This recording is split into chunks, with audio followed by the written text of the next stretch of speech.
C'est un cluster d'entreprises des industries culturelles et créatives en Auvergne. Initialement, c'était un projet qui avait été monté pour les industries musicales et images en Auvergne, mais qui viennent s'ouvrir donc plus largement cette année aux industries culturelles et créatives.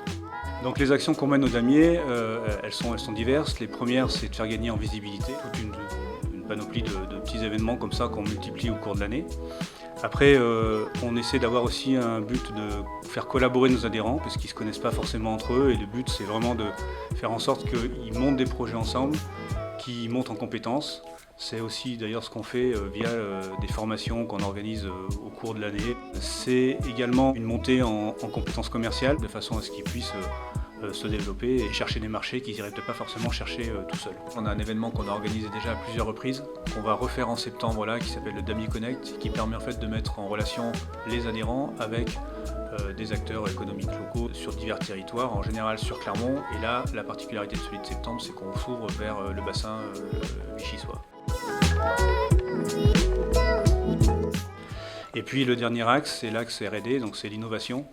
Et là, c'est un groupe R&D qui s'est monté il y a 4 ans et qui vise à, là aussi, faire collaborer les adhérents entre eux pour monter des projets plus innovants. Le pôle R&D est composé essentiellement d'adhérents. Il y a aussi des universités, des labos, par le biais notamment un peu le LIMOS qui va intervenir, et puis des non-adhérents mais qui viennent participer justement à cette innovation, puisqu'on a besoin de moyens techniques qu'on n'a pas forcément au sein du Damier. L'écosystème, je pense qu'il est hyper dynamique en fait. Et là, je le vois en ce moment, il y a énormément de projets qui tentent d'émerger. Après, je pense qu'on manque malgré tout de moyens. Alors, donc après, c'est peut-être aussi justement tout le rôle du Damier, c'est-à-dire de faire en sorte que les acteurs se connaissent mieux déjà entre eux, qu'ils arrivent à collaborer, qu'ils arrivent à faire en sorte de concrétiser ces projets et puis qu'ils les mènent au bout.